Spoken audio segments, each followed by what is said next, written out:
Apakah ada yang masih ingat tragedi berdarah yang terjadi di Ambon, Maluku pada bulan Desember tahun 1998? Subscribe to my channel.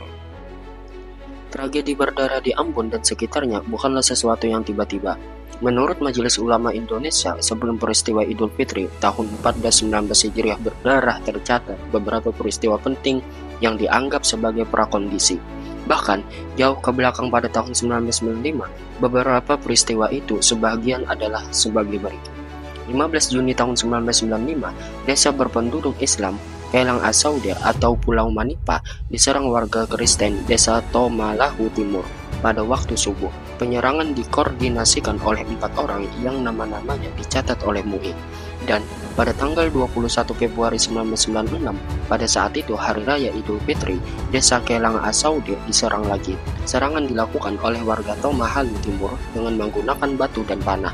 3 hari sebelumnya, serombongan orang yang dipimpin oleh sersan namanya tercatat datang ke desa Asaude menangkap raja kepala desa, yang mana dia menangkap istri dan anak-anaknya. Mereka menggeledah isi rumah dan menginjak-injak peralatan keagamaan. Dan terjadi lagi pada tanggal 18 November 1998 di Korem 174 Patimura di Demo.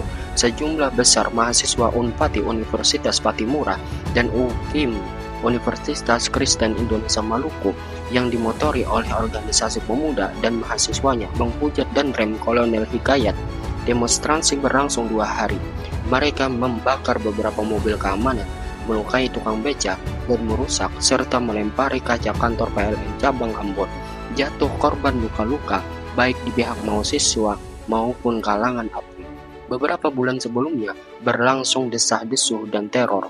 Isu pengusiran orang-orang Bugis Buton Makassar atau BBM sudah beredar di tengah masyarakat yang membuat gelisah banyak orang. Mereka kurang bisa membedakan suku Bugis dan Makassar. Kedua suku ini sebenarnya adalah satu. Orang-orang Muslim suku lain non-Maluku juga diisukan untuk diusir. Produksi pesanan senjata tajam di Tengarai sangat tinggi. Pesanan dilakukan oleh kelompok tertentu. Isu pengusiran BBM memang berbau sara, terutama yang menyangkut suku dan agama. Entah bagaimana awalnya, dari dalam gereja yang tepat, isu BBM tertiup dengan kencang dari kalangan Kristen, bahkan kabarnya disuarakan oleh gereja. Menjelang akhir November 1998, sekitar 200 preman Ambon dari Jakarta yang bekerja sebagai penjaga keamanan tempat judi pulang kampung. Mereka lah yang memulai bentrok dengan penduduk Ketapang, Jakarta. Karena umat Islam Jakarta marah, mereka dikepung, beberapa darinya tewas. Sejumlah besar yang lain diminta masyarakat agar dievakuasi oleh aparat keamanan. Sebagian dari mereka, sekitar 200 orang, inilah yang pulang ke Ambon.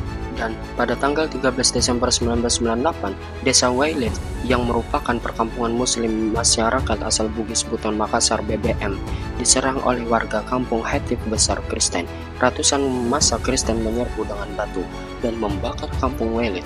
Serangan yang dilakukan 2 kali pada malam itu, di mana tahap kedua dilakukan secara tuntas dan membakar habis semua rumah, sehingga penghuni hanya menyelamatkan diri dengan baju yang melekat di badan saja. 4 rumah dilaporkan terbakar dan 1 kios bensin milik orang Bugis terbakar dan meledak. Penduduk desa tersebut mengungsi ke semua tempat yang aman. Tidak pernah ada kejelasan penyelesaian dalam peristiwa itu. Bahkan polisi tampak ragu menghadapi ancaman warga desa Hatip besar. Keraguan aparat ini tampak jelas sebagai hasil penghujatan selama demo dengan pecahnya insiden batu gajah. Dalam rangkaian penghujatan lewat berbagai media massa, sebagian berpendapat bahwa oknum Polri telah berhasil digalang untuk melaksanakan rencana mereka. Surat kabar Suara Maluku tidak memberitakan peristiwa besar ini secara proporsional. 2 kali pemberitaan yang tidak jelas kemudian menghilang. Padahal kasus batu gajah diberitahukan luar biasa, bahkan tulisan-tulisan dengan ungkapan anjing dan babi masih berulang selama sebulan. Umat Islam yang menjadi panas karena solidaritas Islamiyahnya sebenarnya mengharapkan adanya reaksi protes, pembelaan, dan pertolongan yang memadai, tetapi hal itu tidak terjadi karena para pemimpinnya memang lemah dan tidak ada tokoh pemersatu. Warga masyarakat desa Hatip besar telah membuktikan secara nyata isu yang berkembang, bahkan suku Bugis Buton Makassar dan Jawa Sunda akan diusir dari Ambon. Setelah aksi pembakaran itu, para tokoh desa Hatip besar mengeluarkan pernyataan bahwa mereka tidak akan menerima kedatangan suku Bugis Buton Makassar lagi ke desa Wailé. Karena itu desa Wailé tidak pernah dibangun lagi. Bahkan para penghuni yang telah melarikan diri itu tak berani mengunjungi bekas kampungnya. Pemerintah daerah tidak memasukkan pembakaran desa Wailé ini ke dalam program rehabilitas, dianggap bukan dalam rangka kerusuhan Ambon. Dan pada tanggal 27 Desember 1998, desa Airbak yang hanya berpenduduk sekitar 8 keluarga beragama Islam, yaitu desa kecil, diserbu oleh warga desa Tawiri yang mayoritas beragama Kristen. Pertikaian ini diawali ketika ada babi peliharaan masyarakat Tawiri memasuki kebun masyarakat desa Bak Air. Hal seperti ini biasa terjadi, menghalangi dengan melempari batu saja pada babi akan keluar dari kebun. Kali ini, kejadian ini dijadikan masalah oleh orang Kristen Tawiri. Orang-orang Muslim dilempari batu, tidak ada penyelesaian, malah warga Muslim yang ditahan polisi. Dan pada tanggal 5 Januari 1999, di tengah masyarakat beredar isu akan terjadinya kerusuhan pada Hari Raya Idul Fitri. Meski beberapa penyampaian di antaranya dengan bahasa yang disamarkan, di bagian lain bisa dibaca bagaimana isu itu berkembang di Kampung Batu Gantung Waringin. Seluruh rumah di situ dibakar dan diruntuhkan. Kampung ini dihuni oleh mayoritas orang Bugis. Dan pada tanggal 14 Januari 1999, kerusuhan pecah di Dobo, Kecamatan Pulau Aru, Kepulauan Tanimbar, Maluku Tenggara. Korban tewas 8 orang. Penyerangan dilakukan oleh kelompok Kristen tersebut bukanlah yang pertama kali. Sekitar 1 bulan sebelumnya sempat terjadi kontak senjata tradisional meski dengan skala yang lebih kecil di tempat yang sama. Dan pada tanggal 19 Januari 1999, Hari Raya Idul Fitri, kerusuhan pecah lagi di Dobo. Setelah umat Islam melaksanakan sholat Id, dikabarkan 14 orang terbunuh, 10 orang diantaranya adalah orang Kristen, sebanyak 55 rumah habis terbakar. Ketiga peristiwa di atas jelas telah direncanakan sebelumnya dalam rangka mencoba rencana besar mereka, yakni pembantaian Muslim Ambon di Hari Raya Idul Fitri. Kerusuhan Dobo layak dianggap sebagai awal meletusnya kerusuhan Ambon.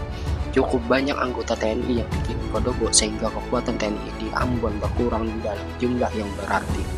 Jumlah sisanya tidak mampu berbuat apa-apa di kota Ambon pada tanggal 19 dan 20 Januari.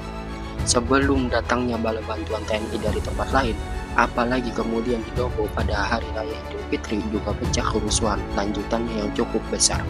Dikaitkan dengan tragedi Idul Fitri berdarah, rentetan ketiga peristiwa di atas harus dianggap sebagai bagian yang tak bisa terpisahkan atau sebagai babak pertama dari seluruh babak yang berjudul tragedi Idul Fitri berdarah. Seandainya umat Islam di Ambon menyatakan protes keras kepada pihak Kristen yang berpura-pura tidak tahu, maka mereka akan ragu memasuki babak kedua, yaitu adegan tragedi Idul Fitri berdarah.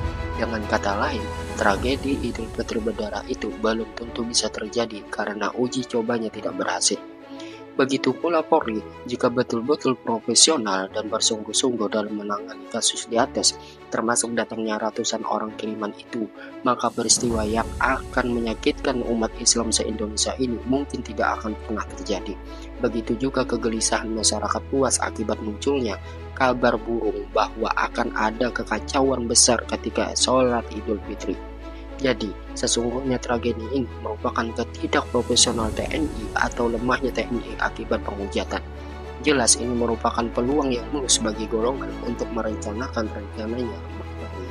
Dari kejadian berdarah bulan Desember 1998 sampai 1999, seharusnya masyarakat Ambon itu tersadar akan kedaulatan dan persatuan Indonesia yang bisa menyatukan dan toleransi terhadap suku dan budaya, maupun itu umat Islam atau umat Kristen. Semoga kejadian ini tidak akan pernah terjadi lagi di Indonesia, dan semoga kekacauan yang pernah terjadi di masa lalu cepat selesai dan diperbaiki oleh pihak-pihak yang bertanggung jawab atas kejadian tersebut. Subscribe to my channel.